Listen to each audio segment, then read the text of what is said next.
जय हिंद साथियों, आप सभी का स्वागत है नेक्स्ट लेवल एकेडमी के ऑनलाइन प्लेटफॉर्म पर। मैं रितेश कुमार आपका स्वागत करता हूं, अभिनंदन करता हूं और तहे दिल से आपका अभिवादन करता हूं। दोस्तों, आज हम जो क्लास देख रहे हैं एंशिएंट हिस्ट्री में, आज से पिछले क्लास में ठीक पिछले क्लास में हमने मौर्य और मौर्योत्तर काल के बारे में पढ़ा था। आज जो क्लास लेंगे उससे पहले हम 2-3 मिनट आपका लेंगे, इसलिए कि आज जो बिहार से स्वतंत्रता संग्राम में बहुत बड़े योगदान देने वाले महापुरुष बाबू राजेंद्र प्रसाद का क्या था, पुण्यतिथि है। ठीक है, इनका निधन कब हुआ था? 28 फरवरी 1963 का इनका निधन हुआ था। ठीक है, इसलिए बहुत ही इंपॉर्टेंट हो जाता है और भारतीय स्वतंत्रता संग्राम में इन्होंने बहुत ही बड़ा योगदान दिया। ठीक है, बिहार के तरफ से बिहार का नाम देश के परिपाटी पर बहुत ही सुनहरे अक्षरों में लिखा। साथ ही इनकी कीर्ति है कि ये प्रथम राष्ट्रपति थे और साथ ही ये 2 बार राष्ट्रपति चुने गए थे। ठीक, और इनको कब भारत रत्न मिला था? 1962 ईस्वी में भारत रत्न मिला था। 1962 जब बात करते हैं तो आपको याद होगा 1962 में चीन ने भारत पर आक्रमण कर दिया था। ठीक है, इसलिए भी इंपॉर्टेंट है। इनका एक स्लोगन है, मंजिल तक पहुंचना। किसी को आपको अगर मंजिल तक पहुंचना है तो उसका रास्ता कैसा होना चाहिए? पवित्र होना चाहिए। ठीक है, तो यह क्या है? मंजिल तक पहुंचना जरूरी है। क्या है? मंजिल तक पहुंचना जरूरी है, लेकिन उस तक पहुंचने का रास्ता या तौर तरीका क्या होना चाहिए? पवित्र होना चाहिए। ठीक है, आगे हम लोग देखते हैं, आज अपना क्लास शुरू करते हैं। आज हम पढ़ेंगे विदेशियों का आक्रमण। विदेशियों के आक्रमण हम लोग किसके बारे में पढ़ेंगे? हिंदू यूनान, शक पलप्पा कुषाण के बारे में, शक वंश के बारे में, कुषाण वंश के बारे में पढ़ेंगे और हिंदू यूनान के बारे में पढ़ेंगे। ठीक है, हिंदू यूनान के बारे में जब हम पढ़ते हैं तो आपको याद होगा किसका? सिकंदर के सेनापति कौन है? Seleucus Nicator. सेल्यूकस निकेटर के जो पौत्र थे, मतलब पोते थे, उन्होंने ही क्या किया था? हिंदू यूनान वंश में 2 राजवंश का स्थापना किया था। उसके बारे में आगे देखेंगे। ठीक है, भारत पर यवनों का प्रथम आक्रमण पुष्यमित्र शुंग के समय में हुआ था। हम लोग जब शुंग वंश पढ़ रहे थे उसमें क्या हुआ था? प्रथम यवनों का आक्रमण हुआ था। इसके बारे में हम लोग देखे थे, जिसका उल्लेख हमें कहाँ मिलता है? गार्गी संहिता में मिलता है। कहाँ मिलता है? गार्गी संहिता मिलता है और मालविका अग्निमित्रम में भी मिलता है। किस में मिलता है? मालविका अग्निमित्रम में भी मिलता है। ठीक है, ये पुस्तक किनके है ये आपको पता है। ठीक, इंडो ग्रीक शासकों का इतिहास जानने का मुख्य स्रोत क्या है? सिक्का है। आपको अगर हिंदू यूनान शासकों के बारे में अगर जानकारी लेना है तो उस समय के जो सिक्के थे, सिक्के से आपको पता चलेगा कौन से शासक, क्योंकि वो जो जितने भी शासक थे ना, वो सिक्का जो छपाते थे उसमें जो छपता था उनके समय में जो सिक्का प्रचलन में था उसमें क्या करते थे? अपने फोटो देते थे या अपने भाषाओं के बारे में, अपने लिपियों के बारे में उन्होंने वर्णन किया था। सिकंदर के आक्रमण के पश्चात भारत के उत्तरी पश्चिम में बैक्टीरिया, ये जो बैक्टीरिया है ये अभी का कौन सी जगह है? अफगानिस्तान का क्षेत्र है। ठीक है, आपको पता है अफगानिस्तान का क्षेत्र भी कहाँ, उस समय कहाँ था? भारत में ही था। यूनानी बस्तियों बस गई और जिन्हें प्राचीन भारतीय साहित्यों में क्या कहा जाने लगा? यमन है। वही बैक्टीरिया को बाद पहले क्या कहते थे हम लोग? यमन कहते थे। यमन का क्षेत्र कौन सा है? भारत का ही एक मुख्य भाग है। जब 1947 में से पहले ही क्या हुआ था? अफगानिस्तान भारत संयुक्त भारत से अलग हो गया था। ठीक है, अब पढ़ेंगे हम किसके बारे में? हिंदू यूनान के बारे में। ठीक, डेमेट्रियस ये जो थे ये किनके पौत्र थे? ये सेल्यूकस निकेटर के पौत्र थे। इन्होंने ही क्या किया था? प्रथम शासक थे और इन्होंने ही क्या किया था? बैक्टीरिया में हिमन वंश की स्थापना किया था। भारतीय सीमा में प्रवेश कर पंजाब के कुछ भागों को जीतकर और उसकी राजधानी कहाँ बनाई थी इन्होंने? साकल। ठीक है, जिसको हमको क्या कहते हैं? सियालकोट कहते हैं। यह पाकिस्तान में पड़ता है। डेमेट्रियस प्रथम, इनके बारे में कहा जाता है इन्होंने ब्राह्मणी और ग्रीक भाषा में सिक्के चलाए थे। तो पूछता है द्विभाषी सिक्का का प्रचलन किनके समय में आया था? तो हिंदू यूनान शासकों के समय में। हिंदू यूनान शासकों में किनके समय में? तो डेमेट्रियस के समय में चला था, जिनके पृष्ठ पर एक भाग में लक्ष्मी क्या किसका रहता था? लक्ष्मी, भगवान लक्ष्मी का, और दूसरे भाग में वासुदेव कृष्ण का पिक्चर रहता था, या कहीं कहीं बलराम का भी आकृति हमें देखने को मिलता था। तो पूछता है द्विभाषी सिक्के किनके समय में चला था? तो क्या बताना है? हिंदू यूनानी में। हिंदू यूनानी में किनके समय में? तो डेमेट्रियस प्रथम के समय में। और उन्होंने क्या किया था? एक और किनका? एक और माँ लक्ष्मी का और दूसरी ओर वासुदेव कृष्ण का पिक्चर प्रचलन में लाए थे, आकृति प्रचलन में लाए थे। उसके बाद आते हैं इस वंश के हिंदू यूनान शासकों में सबसे महान शासक किनके बारे में, मिनालडन के बारे में। किनके बारे में, मिनालडन। ये डेमेट्रियस के उत्तराधिकारी और सबसे प्रसिद्ध यमन शासक थे, इनके बारे में अभी बोल चुके हैं। ये भारतीय साहित्यों में इन्हें क्या कहा जाता था, मिनाल। आप जब हम पढ़ रहे थे मिनाल्दो पो नामक पुस्तक पढ़ रहे थे, जिनमें नागसेन और मिनालडन का क्या है, एक दूसरे से प्रश्न उत्तर के का क्या संकलन है दिया गया है, उसके बारे में हम लोग ने देखा था। इसके भारतीय साहित्य में क्या कहा जाता, मिनालडन कहा जाता था। मिनालडन ने द्विभाषी लेख युक्त मुद्रा प्रचलन में लाया था, ये इसके बारे में हम जानते हैं, ठीक है। और भारत में सर्वप्रथम सोने के सिक्के को किसने चलाया था, यमन शासकों ने चलाया था। यमन शासकों में किसने चलाया था, मिनालडन ने चलाया था। कौन चलाया था, मिनालडन ने चलाया था। नोट है, ये वीवीआई हो जाता है आपके परीक्षा के पॉइंट ऑफ व्यू से, जितना भी नोट है या परीक्षा परिदृष्ट जो भी रहेगा तो वो आपके लिए इंपॉर्टेंट हो जाता है, ठीक है। इसको ध्यान में रखना। इंडो ग्रीक शासकों ने सर्वप्रथम लेख वाले सिक्कों तथा सोने के सिक्के जारी किए थे। तो हम आगे पीछे पढ़ चुके हैं, इन्होंने क्या किया था, लेख वाले में भी कौन सा, द्विभाषी लेख, जिसमें एक तरफ ब्राह्मणी लिखी रहती थी, एक तरफ खरोष्टी या अरमाइक और भी लिपियाँ लिखी जाने लगी, ठीक है। और सोने के सिक्के जारी किए थे। तो पूछता है सर्वप्रथम सोने के सिक्के, जब सोने के सिक्के का जब इतिहास पढ़ेंगे तो उसके बाद हम कुषाण वंश के बारे में भी पढ़ेंगे। कुषाणों ने शुद्ध सोने के सिक्के को जारी किया था और गुप्तों ने सर्वाधिक सोने के सिक्कों को जारी किया था, इसके बारे में भी हम लोग देखेंगे, ठीक है। ठीक, उसके बाद क्या, ब्राह्मणी और ग्रीक भाषा में द्विभाषी सिक्के को जारी किया था। आगे हम लोग देखते हैं, सर्वप्रथम भारत में द्विभाषी सिक्के द्विभाषी या द्विलिपि मुद्रा यूनानियों द्वारा चलाई गई थी, वीवीआई हो जाता, ठीक है। और ये जो था हेलेनिस्टिक आर्ट जो था, ये तो हम लोग अभी तो सिनेमाओं का ज़माना हो गया, तो इसलिए हमको देखने को नहीं मिलता है। लेकिन थिएटर के ज़माने में जहाँ थिएटर रहता है, जैसे आप पटना से बिलोंग करते हैं तो कालिदास रंगालय है यहाँ, या प्रेमचंद रंगालय है, वहाँ जाइएगा तो वहाँ क्या होता है, तो जो नाटक दिखाया जाता है, तो नाटक के पीछे जो पर्दा जो रहता है, ये पर्दा खुला, फर्स्ट पर्दा खुला तो आपको नाटक देखे, फिर वो क्या किया जाता, वो पर्दा बंद होगा और लास्ट वाले पीछे वाले पर्दे खुलते हैं। वो जो उसका जो शुरुआत किया गया था इन्हीं के समय हुआ था। और इसमें किस कला का, भारतीय किस कला का छाप मिलता है, तो गांधार कला का छाप मिलता है। गांधार कला के बारे में हमें जानकारी मिलती है, ठीक। उसके बाद आते हैं पार्थियन या पल्लव, ठीक है। पल्लव वंश के बारे में आते हैं, इनके बारे में बहुत सारे पुस्तकों में छोटी छोटी चीज़ दिए जाते हैं, इनके बारे में 2-3 चीज़ देखना है। इनका जो पार्थियन या पल्लवों का जो क्षेत्र था वो क्या था, ईरान था, अभी का ईरान क्षेत्र होता है, ठीक है, अभी का ईरान क्षेत्र है। और इनके जो प्रथम शासक थे बोनोनीज, इनके बारे में कहा जाता है जो इन्होंने शासन व्यवस्था भारत में चालू किया, लेकिन उतना प्रचलित नहीं हुए। और उनके बाद इनके वास्तविक संस्थापक मित्रोदत्त को प्रथम को कहा जाता है, लेकिन इनके बारे में, इस वंश के बारे में बहुत कुछ जानने का जरूरी नहीं है। इसका जो प्रसिद्ध शक्तिशाली राजा है गोंडोफर्निस, इनके बारे में जानिए, ये इन्होंने क्या किस चीज़ की उपाधि धारण की थी, तो देवव्रत की उपाधि धारण की थी, ये हमको जानना है, ये वीवीआई हो जाता है। पल्लवों के प्रसिद्ध राजा कौन थे, गोंडोफर्निस, ठीक, इनके बारे में देख लीजिए।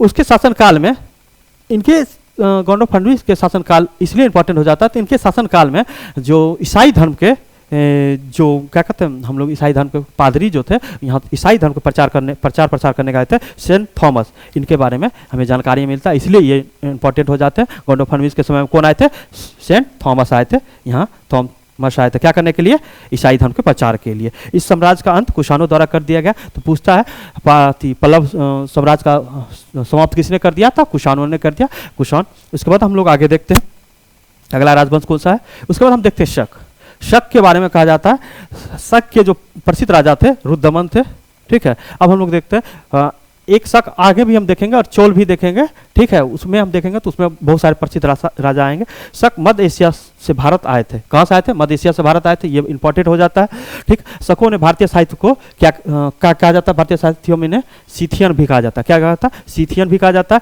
शकों ने देखिए छपड़ प्रणाली की इन्होंने कहाँ से लिया था, ईरान में, और भारत में इन्होंने क्या चलाया था, ठीक है। तो राजा को ईरान में क्या कहा जाता है, छपरक कहा जाता है, क्या कहा जाता है, छपरक कहा जाता है, ठीक। वही कहाँ से लिया था, और भारत में इन्होंने इसका प्रचलन किया था, ठीक। कहीं कहीं आपको शक वंश के प्रथम राजा के बारे में नहीं दिया जाता जिन्होंने शक वंश की स्थापना किया था, ठीक है। इस वंश की स्थापना क्या कौन किन्होंने किया था?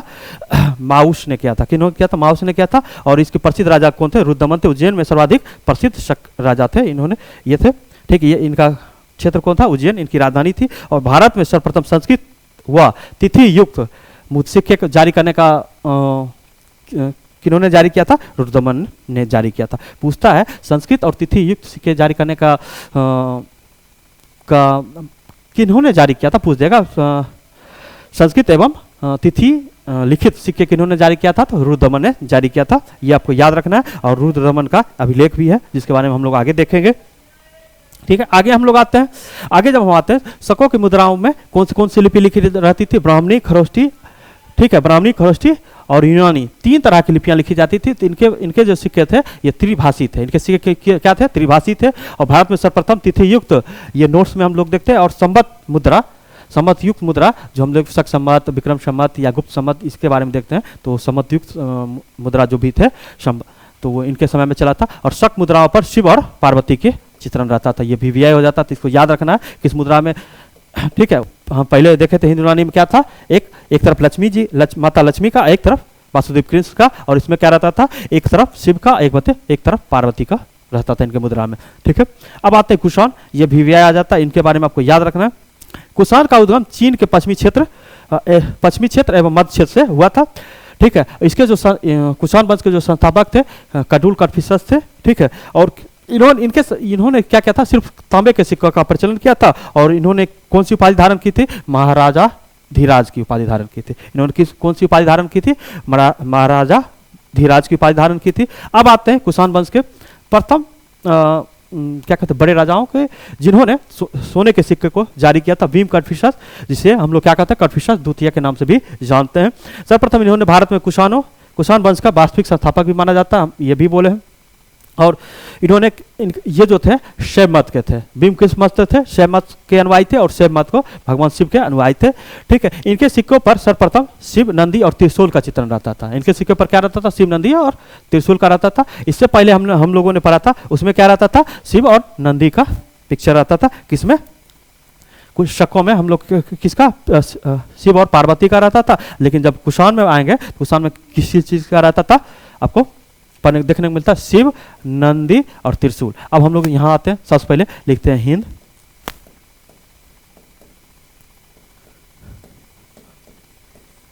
इसमें क्या था? माता लक्ष्मी, एक तरफ कृष्ण का। ठीक, उसके बाद आते हैं सेकंड जब आते हैं, शक शासकों में क्या रहता था? शिव और पार्वती का। और थर्ड आ जाते हैं किसका? कुषाण का। इसमें क्या रहता था? शिव, नंदी और त्रिशूल का। आपको क्या करना है? एक जगह लिख लेना और याद कर लेना। कभी कभी एग्जामों में पूछा जाता है इसके बारे में। ठीक है,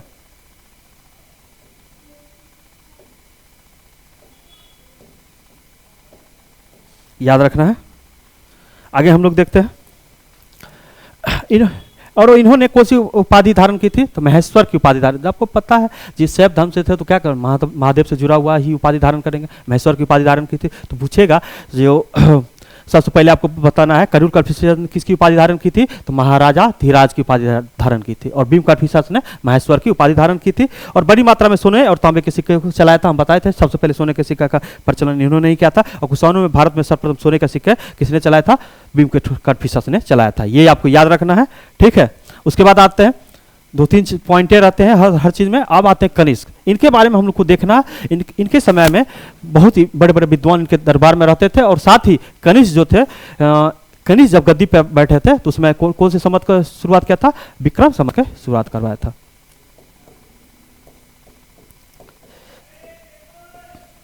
विक्रम संवत की शुरुआत कब? 78 ईस्वी में शुरू किया गया था। ठीक है, याद रखना है।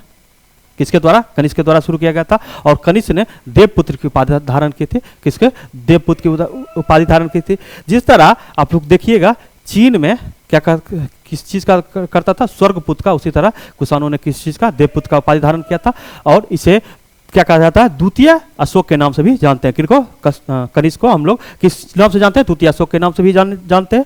और इनके दरबार में वसुमित्र, अश्वघोष, नागार्जुन और चरक, चरक का पुस्तक का नाम जानते हैं जो क्या था, चरक संहिता। ठीक, और वसुदेव अश्वघोष के बारे में हम लोग जानते हैं। वसुमित्र और अश्वघोष के बारे में हम लोग जानते हैं। इन्होंने क्या किया था, चतुर्थ बौद्ध संगति में इन्होंने क्या कहता, अध्यक्ष और उपाध्यक्ष की क्या कहते भूमिका निभाई थी, ये हम लोग देखेंगे। उसके बाद चरक, चरक संहिता किनकी पुस्तक है, चरक की पुस्तक है। और ठीक है, इनके जो चरक संहिता में क्या कितने खंड में है, 8 खंड में। अध्याय कितना, 120 अध्याय, ये याद रखिएगा। इसके खंड कितने, 8 खंड और 120 अध्याय, ये याद रखना है। और पूछता है कनिष्क के समय में उनके राजकवि कौन थे, तो कौन थे, अश्वघोष उनके राजकवि थे। ठीक है, उसके बाद इसकी राजधानी पूछता है, कभी कभी आपको एग्जाम में दिया रहता है, जो बताना है कुषाण वंश की राजधानी क्या थी, तो फिरोजपुर पेशावर जो अभी पाकिस्तान में पड़ती है। और बाद में इन्होंने अपनी राजधानी कहाँ कर लिया, मथुरा यूपी कर लिया था, ये याद रखना है। ठीक, ये पाकिस्तान में भी पड़ता है और बाद में इन्होंने यूपी कर लिया। और इसके अंतिम शासक जो थे कौन थे, वसुदेव थे। कौन थे, वसुदेव थे, ये याद रखना। प्रथम शासक कडुल कटफिसस, सबसे प्रथम प्रसिद्ध शासक जो थे भीम कटफिसस, जिसे कटफिसस द्वितीय भी कहा जाता है। उन्होंने क्या किया था, भारत में सर्वप्रथम सोने के सिक्के जारी करने का, कुषाण वंश में सर्वप्रथम सोने का सिक्के जारी किया था। और कनिष्क जब आते हैं ये सबसे प्रतापी शासक हो जाते हैं। इनके दरबार में बहुत बड़े बड़े राजकवि रहते हैं। और इन्हीं के समय में चरक संहिता की क्या किया गया था, लिखा गया था। और इन्होंने क्या, इनके और इस वंश के, कुषाण वंश के अंतिम शासक कौन थे, वसुदेव थे, ये याद रखना है। कुषाण वंश से इतना ही क्वेश्चन पूछा जाता है। ठीक, अब हम लोग आते हैं परीक्षा परिदृष्टि। ये जो आता है आपके एग्जाम के पॉइंट ऑफ व्यू से बहुत इंपॉर्टेंट हो जाता है। ठीक है, आपको क्या करना है, आपको याद रखना है।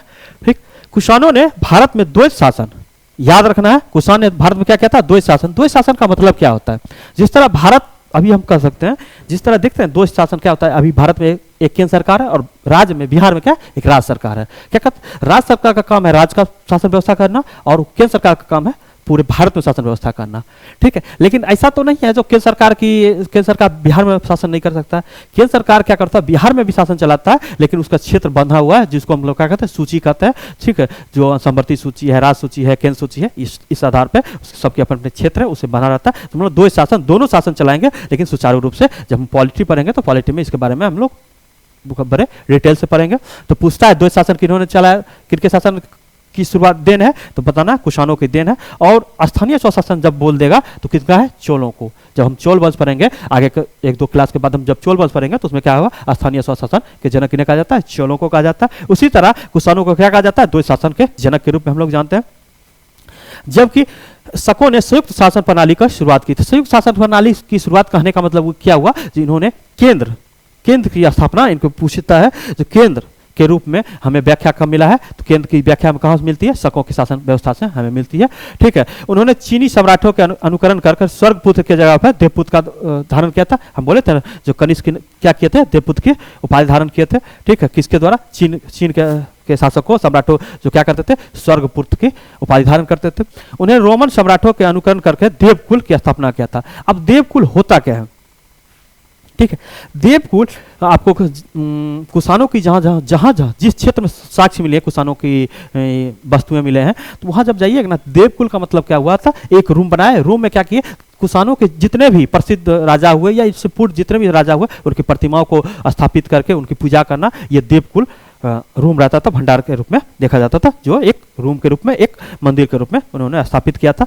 ये कहाँ से लिए थे, रोमन सम्राट इस तरह से करते थे। कुषाणों ने भारत में सर्वाधिक तांबे के सिक्कों को जारी किया था। पूछता है कुषाणों ने सर्वाधिक भारत में तांबे के सिक्के को जारी किया था, और क्या कहते थे, शीशे के सिक्के को भी इन्होंने ही जारी किया था। शीशे के सिक्के को भी इन्होंने ही जारी किया था। और मौर्योत्तरकालीन मौर्य वंश के बाद और गुप्त वंश के बीच के जो जितने भी काल हैं, इसमें जितने भी छोटे छोटे राजवंश की स्थापना हुई, जिसमें कुषाण भी आते हैं, कुषाण भी अपने आप को प्रतिस्थापित किए थे। उसमें क्या हुआ था, कुछ राइटर थे, जो मतलब लेखक थे, जिन्होंने अपनी पुस्तक लिखी, और उससे क्या मिलता है, मरुत्तर काल के बारे में हमें जानकारी मिलती है। उन सभी का नाम है सबसे पहले हाल, ठीक है, इन्होंने ये सतवाहनों के कहते हैं 17वां महाराजा थे। ठीक है, इनकी पुस्तक का क्या नाम था, गथा सप्तशती। ठीक है, उसके बाद आते हैं पतंजलि, इनके बारे में जानते हैं, ये संस्कृत व्याकरण महाभाष्य की रचना किए थे। चरक जानते हैं, कनिष्क के दरबार के सॉरी दरबारी कवि थे, अति दरबार के चिकित्सक थे। इनकी रचना क्या है? चरक संहिता। अब भरत मुनि के बारे में कहा जाता है, इन्होंने क्या किया था? प्रथम नाटक शास्त्र की रचना किसने किया था? भरत मुनि ने किया था। अब आते हैं वात्सायन, इन्होंने क्या क्या किया था? कामसूत्र के बारे में रचना, कामसूत्र की रचना की थी। ठीक है, याद रखिएगा। अश्वघोष ने कई पुस्तकों की रचना की थी, जिसमें सबसे प्रसिद्ध बुद्ध चलित, ठीक है, शरीपुत्र प्रकरण इनकी जो है। उसके बाद आते हैं भाष की पुस्तक है स्वप्न वादता, क्या है? स्वप्न वादता इनकी पुस्तक है और बहुत भिवियाई हो जाता है ये पुस्तक और हाल की पुस्तक। उसको सबसे पहले संपूर्ण नाटक रचना किस तरह किन्हें जाता है? भाष को जाता है। किन्हें जाता है? भाष को जाता है, याद रखना है। ठीक, हम लोग आते हैं, आगे आते हैं। अब आते हैं संगम काल। संगम काल में आते हैं तो संगम काल में 3 वंश, ठीक है, एक पांड, चोल, चेर, ठीक है। तो इस राजवंश में हम लोगों ने इससे पहले जब हम पुस्तक देख रहे थे, ब्रह्मोत्तर पुस्तकों में हम लोगों ने देखा था, जिसमें हम शिल्पाधिकरण को देखे थे, मणिमेखले को देखे थे, उसके बाद क्या कहते हैं तोलकपियम को देखे थे, कुरल को देखे थे। तो ठीक है, ये सब जो पुस्तक है इसी समय की पुस्तकें हैं। ठीक है, इसके बारे में हम लोग 3 राजवंश थे, जिसमें छोटे छोटे राजवंश थे। उनकी राजचीर क्या थी, उनके प्रसिद्ध राजा क्या थे, इतना ही एग्जाम में पूछा जाता। इसमें बहुत सारी पुस्तकें हैं, बहुत सारे 3 संगतियाँ हुई इनके समय में। 3 क्या क्या था संगतियाँ हुई थी, तो इसके बारे में हम लोग देखेंगे। ठीक, अब आते हैं तमिल भाषा के प्राचीनतम साक्ष्य संगम साहित्य का नाम से व्याख्यात है। ठीक है, तो संगम साहित्य के नाम से व्याख्यात है। संगम का मतलब हुआ सभा, परिषद या संघ। ठीक है, हम सभा बुलाते हैं, उसको क्या कहते हैं? संगम कहा जाता है। संगम साहित्य में दक्षिण भारत के जनजीवनों की झांकी मिलती है। संगम साहिब जितने भी हैं, जो तोलकपियम हो गए या कुरल हो गए, इनमें या क्या कहते हैं शिल्पाधिकरण हो गए, इनमें क्या मिलता है? दक्षिण भारत के जनजीवन के बारे में हमें उनकी जीवन कैसी थी, उनकी आर्थिक जीवन कैसी थी, सामाजिक जीवन कैसी थे, उसके बारे में हमें क्या मिलता है? जानकारियाँ मिलती है। संगम शब्द का सर्वप्रथम जो प्रयोग किन्होंने किया था? नैनार संत थे अप्पा। ठीक है, अपार इन्होंने सर्वप्रथम किसका प्रयोग किया था? संगम शब्द का प्रयोग किया था। संगम मतलब सभा शब्द का प्रयोग किया था। अब ये जो है 3 संगतियां हुई थी, तीनों संगतियां इनके समय में हुआ था, पांड के समय में हुआ था। ठीक है, पांड वंश के संरक्षण में हुआ था। ठीक, प्रथम जो हुई थी वो कहाँ हुई थी? मदुरई में। इसके जो अध्यक्ष थे अगस्त्य ऋषि थे। और द्वितीय जो हुई थी कहाँ हुआ था? कपाटपुरा में। कहाँ हुआ था? कपाटपुरा में। इसके भी जो कौन थे? अगस्त्य ऋषि ही थे। इसी समय में तोलकपियर नामक पुस्तक की रचना किया गया था। तोलकपियम नामक पुस्तक की रचना किसने किया था? तोलकपियर ने किया था। कहा जाता है इस प्रथम सभा में कितने पांड शासकों ने भाग लिया था? तो 89 पांड शासकों ने भाग लिया था और इनका संरक्षण प्राप्त था। दूसरी जो हुई थी उसमें 49 संरक्षकों ने क्या किया था? संरक्षण प्रदान किया था। तीसरी जो हुई थी मदुरई, ठीक है, इसकी जो अध्यक्षता किए थे नक्कीकर किए थे और इसमें क्या था? 49 शासकों ने इसका संरक्षण दिया था। आपको याद रखना है, सेकंड में ही क्या हुआ था? तोलकपियम नामक पुस्तक की रचना की गई थी। ठीक है, और तीनों किनके समय में हुआ था? पांडवों के समय में हुआ था। अब हम लोग आगे आते हैं। चेर, सबसे पहले इसमें देखते हैं चेर राजवंश के बारे में देखते हैं। ठीक है, संगम साहित्य में सर्वाधिक प्राचीन इसे क्या है? संगम काल में सबसे प्राचीन वंश कौन सा है? चेर वंश है। चेरों का प्रतीक जो क्या था? धनुष था। धनुष और तीर आपको पता है, अभी हम लोग जब पढ़ते हैं तो जदयू भारत, ठीक है, जनता दल यूनाइटेड का राजकीय चिन्ह क्या है? तीर है। क्या है? तीर है। अब आते हैं कुटुम्बन को हाथियों का स्वामी कहा जाता है। जब हम देखते हैं इसके प्रसिद्ध राजा कुटुम्बन थे, जिनको क्या कहा जाता है? हाथियों का स्वामी कहा जाता है। चेरों के महानतम शासक कौन थे? सेन कुटुम्बन थे, जिन्हें हम क्या कहा जाता है? लालचेर, क्या कहा जाता है? लालचेर या भालाचेर के नाम से भी जाना जाता है। लालचेर या भालाचेर के नाम से भी जाना जाता है। लालचेर या भालचेर होता है, भालाचेर, भालचेर के नाम से भी जाना जाता है। अधिक इनाम ने दक्षिण में गन्ने की खेती का किया था। तो चेर शासक थे, इन्होंने एक सर्वप्रथम क्या कहा था? गन्ने की खेती का आरंभ किया था। और बंदर चेर राज्य का सर्वाधिक महत्वपूर्ण बंदरगाह है। तो पूछता है बंदर जो है जगह वो चेर के शासन में सर्वाधिक क्या है? सर्वाधिक प्रसिद्ध बंदरगाह के रूप में जाना जाता है। यही 4 है जिसमें आपको इसको याद रखना, ये याद रखना है, प्रतीक चिन्ह याद रखना है, बस। उसके बाद आते हैं दूसरा पांड, क्या? पांड राजवंश के बारे में आते हैं। इनकी जो राजधानी थी मदुरई थी। ठीक है, और सर्वाधिक उल्लेख इनका किसमें किया गया है इस वंश के बारे में? तो जब पाणिनि के अष्टाध्याय पढ़ेंगे तो उसमें सर्वाधिक उल्लेख किया गया है। ठीक है, इसका प्रतीक चिन्ह क्या था? पांड का मछली था। क्या था? मछली था। इसका क्या था? तीर धनुष था। और इसका क्या था? मछली था। याद रखना है। तो पूछेगा पांड राज्य के बारे में हमको जानकारी किस पुस्तक से मिलती है? तो पतंजलि के अष्टाध्याय से हमें जानकारी मिलती है। उसके बाद आते हैं चोल। चोल राजाओं ने तमिलनाडु में पेन्नार तथा वेल्लूर नदियों के मध्य अपनी स्थिति किया था। तो आप जाइएगा तमिलनाडु में, जब जाइएगा तो दो नदी है पेन्नार और वेल्लूर, उसके बीच में क्या था?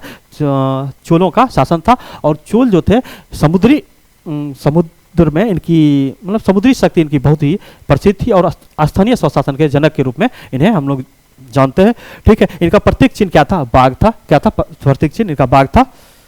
ठीक है, इनके समय में 2-3 जगहें हैं जहाँ क्या क्या था? प्रसिद्ध था। एक था उरायू, ये जो जगह है सूती वस्त्र व्यापार के लिए प्रसिद्ध हो जाता है। और करिकल इनके जो थे महान शासक थे, जिनके क्या कहा जाता था? झुलसे पैरों वाला शासक कहा जाता था, या शत्रु दल के हाथियों का विनाश करने वाला। झुलसे पैरों वाला, जले पैरों वाला, या शत्रु दल के जो हाथी आपको पता होगा मगध साम्राज्य में ही क्या क्या था? हाथियों का युद्ध में प्रयोग किया जाने लगा। और बाद में इसने भी, इनके समय में क्या हुआ था? ये हाथी दल किसी भी, जब इन पे कोई शासक या कहीं आक्रमण करते थे, जो हाथी दल का जो नेतृत्व करता थे उन क्या करते थे? उनको विनाश करने का श्रेय इनको जाता है। ये क्या करते थे? हाथी दल को विनाश करते थे। करिकल 7 स्वर संगीतों के ज्ञाता एवं वैदिक धर्म के अनुयायी थे। ये आपको याद, या आप लोग अभी भी देखते हैं साउथ में क्या जो भी हैं, हिंदू धर्म के हों, सिख धर्म के हो, ईसाई धर्म के, जो भी हैं अपने धर्म के प्रति बहुत ही ईमानदार हैं और अपने धर्म के प्रति क्या करते हैं? निष्ठा रखते हैं। आप देखिएगा भारत के जितने भी प्रसिद्ध मंदिर हैं, कोई भी मंदिर हो, बृहदेश्वर मंदिर हो, या तंजौर का मंदिर हो, या मलमपुरम का मंदिर हो, या मदुरई में मंदिर हो, सब क्या है? साउथ में है। साउथ में बहुत ही सिद्धि विनायक मंदिर हो, कोई भी है साउथ या पश्चिमी तट पे वो मंदिर हैं। ठीक है, और उस समय जब गुप्त वंश आएंगे तो गुप्त वंश को मंदिरों का स्वर्ण काल कहा जाता है। गुप्तों ने बहुत सारे मंदिरों का निर्माण किया था। ये सभी मंदिरों का निर्माण करवाया, लेकिन गुप्त काल में मंदिरों का क्या कहता है? बहुत ही ज़्यादा निर्माण किया गया था। आपको पता है मंदिर निर्माण करने की 3 शैलियाँ हैं, नागर, वेसर और पंचायतन शैली। तो उसके बारे में हम लोग देखें। यूपी का एक मंदिर है दशावतार मंदिर, जो पंचायतन शैली से है। ठीक है, उसके बारे में हम लोग देखेंगे। अब आते हैं परीक्षा परिदृश्य। कावेरी नदी डेल्टा। कावेरी नदी डेल्टा के बारे में कहा जाता है जितने जगह पे एक हाथी लेट सकती है उतने में क्या कहता है? कावेरी, जितने जगह पे हम लोग उत्तर भारत में या कहीं भी एक हाथी बैठती है जितने जगह पे, उतने जगह में कावेरी नदी का जो डेल्टा क्षेत्र है, कावेरी नदी के जो तट का क्षेत्र है, वो क्या करता है? 4-5 मनुष्य के भोजन योग्य अनाज पैदा कर सकता है। इसलिए भिविया हो जाता है। इसलिए ये क्षेत्र जो था युद्ध यहाँ बहुत ज़्यादा किया जाता। 7 आदमियों का पेट भर सकता है, ये भोजन उत्पादित कर सकता है। इसके बारे में हम लोग देखते हैं। अब आते हैं गुप्त वंश। गुप्त वंश जब हम पढ़ते हैं तो गुप्त वंश के बारे में हम लोग देखते हैं। तो गुप्त वंश के संस्थापक श्रीगुप्त हुए, उसके बाद उनके पुत्र घटोत्कच आए, उसके बाद चंद्रगुप्त प्रथम आए, चंद्रगुप्त प्रथम के बाद समुद्रगुप्त आए, समुद्रगुप्त के बाद चंद्रगुप्त द्वितीय आए, उसके बाद स्कंदगुप्त के बारे में हम लोग पढ़ेंगे। तो गुप्त वंश के जितने भी शासक थे वो आप लोग पहले चंद्रगुप्त और घटोत्कच, इन्होंने क्या किया था? गुप्त वंश की स्थापना की है, लेकिन ये स्वतंत्र शासक नहीं थे। ठीक है, इसलिए इन्होंने महाराजा की उपाधि धारण नहीं की। ठीक है, छोटी मोटी उपाधि धारण, लेकिन चंद्रगुप्त प्रथम ने क्या किया था? एक स्वतंत्र गुप्त साम्राज्य की स्थापना किया था और उसी को क्या कहा जाता है? गुप्त वंश के वास्तविक संस्थापक कहा जाता है। ठीक है, उसके बाद उनके पुत्र समुद्रगुप्त आए। उन्होंने तो उनसे भी बड़ी कारनामा किए, उनसे भी बड़े बड़े काम किए। उन्होंने दक्षिण भारत के राजाओं को, उत्तर भारत के राजाओं, बहुत सारे राजाओं को जीता। उसके बाद जब हम लोग आते हैं किसके, चंद्रगुप्त द्वितीय के बारे में, जिन्हें हम लोग क्या कहते हैं? विक्रमादित्य या अकारी के नाम से जानते हैं। इन्होंने शकों के पर विजय प्राप्त किया और उपाधि धारण किया, विक्रमादित्य की उपाधि धारण की। अब हम लोग देखते हैं गुप्त वंश के बारे में। गुप्त वंश इतिहास का, भारतीय इतिहास का स्वर्ण युग कहा जाता है। तो गुप्त लोग कुषाणों के संबंध थे, ये भी हो जाता है। गुप्त किसके संबंध थे? कुषाणों के संबंध थे। और गुप्त वंश की स्थापना किसने किया था? श्रीगुप्त ने किया था। इनका दूसरा नाम आदिराज, आदि पुरुष के नाम से ये प्रसिद्ध थे। ठीक है, गुप्त वंश जब आप लोग देखते हैं, जैसे कुषाण वंश देखे थे, तो कुषाण में कनिष्क का आपको याद होगा कब गद्दी पर बैठे थे? 78 ईस्वी में बैठे थे। और इन्होंने कौन सी संमत की शुरुआत की थी? विक्रम संमत को, जो हम लोग का भारतीय संमत के रूप में इसको देखते हैं। इसी तरह आप जब गुप्त वंश पढ़ते हैं तो जब गुप्त प्रथम राजगद्दी पे बैठे थे तो कहीं कहीं 319 या तक कहीं 320 ईस्वी दिया जाता है। ये जो क्या किस संमत की शुरुआत की थी? गुप्त संमत का हम जब आपको संमत बता रहे थे, तिथियां बता रहे थे, उसमें हम लोगों ने देखा था। ठीक है, तो इसके बारे में हम लोग देखेंगे। संस्थापक थे घटोत्कच के समय में कुछ नहीं हुआ, ये सिर्फ श्रीगुप्त के पुत्र हैं, इनके बारे में इतना ही देखना है। और इसका जो काल है, ये सब काल याद रखिएगा, ठीक है, इसके शासन का कम से कम चंद्रगुप्त प्रथम के बाद से याद रखना। ये इनका कब गद्दी पर बैठे थे, 319 से 350 ईस्वी तक रहे। इस वंश के पहले प्रसिद्ध शासक और इस वंश के वास्तविक संस्थापक भी यही थे। इन्होंने क्या किया था, कुमारी, हाँ, गुप्त वंश में आप जब देखते हैं तो गुप्त वंश में माताओं का नाम बहुत आता है, ठीक है। माताओं का नाम आता है इसलिए कि आप जितने भी शासक थे उनके किस शासक का किसने जन्म दिया उसके बारे में हम लोग देखते हैं, ठीक है। विवाह हुआ था कुमारी देवी का, और ये कहाँ की राजकुमारी थी, लिच्छवियों की राजकुमारी थी, जो बिहार क्षेत्र से होता। ये नए संवत का शुरुआत किया था, संवत का, गुप्त संवत को कब, 319 ईस्वी में, ठीक है, ये याद रखना है। गुप्त वंश का वास्तविक संस्थापक माना जाता है। और इन्होंने उपाधि किस चीज का धारण किया था, कौन सी उपाधि धारण किया था, महाराजा धीराज का धारण किया था। पूछता है गुप्त वंश के वास्तविक संस्थापक ये माना जाता है, तो चंद्रगुप्त प्रथम को माना जाता है। और इन्होंने कौन सी उपाधि धारण की थी, तो महाराजा धीराज की उपाधि धारण की थी, ठीक है, राजाओं के राजा की उपाधि धारण की थी। और रजत चांदी की मुद्रा का प्रचलन इन्होंने करवाया था। ऐसे आपको हम पढ़ चुके, तांबे का मुद्रा का प्रचलन किसके समय में होता, कुषाणों के समय में।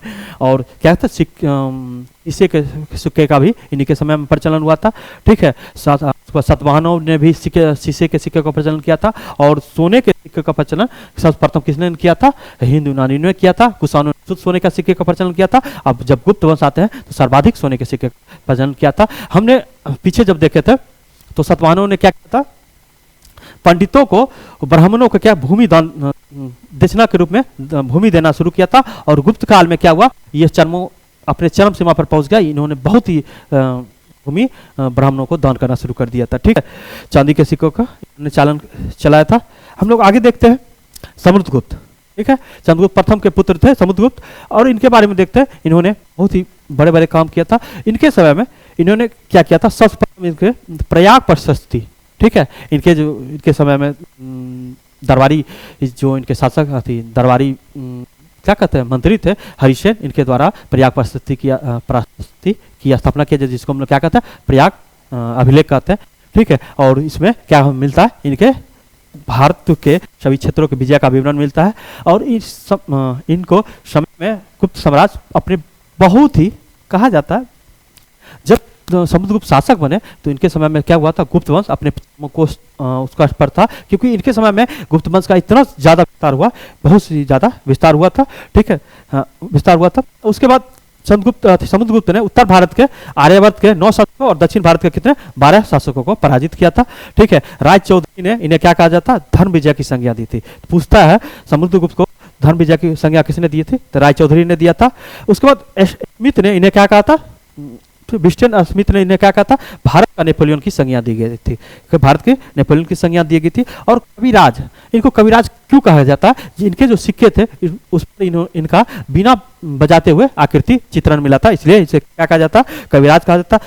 एरन अभिलेख जब हम लोग देखते हैं, समुद्रगुप्त प्रसन्न होने पर कुबेर कहा जाता है, जब समुद्रगुप्त प्रसन्न होंगे तो वो कुबेर की तरह धन वितरण करेंगे, और जब वो रुष्ट हो जाएंगे तो कहा जाता है इमराज की तरह दिखते हैं। ये आज हम लोग समुद्रगुप्त पे ही रखते हैं। आज का क्लास इतना ही रखते हैं। शुक्रिया, थैंक यू।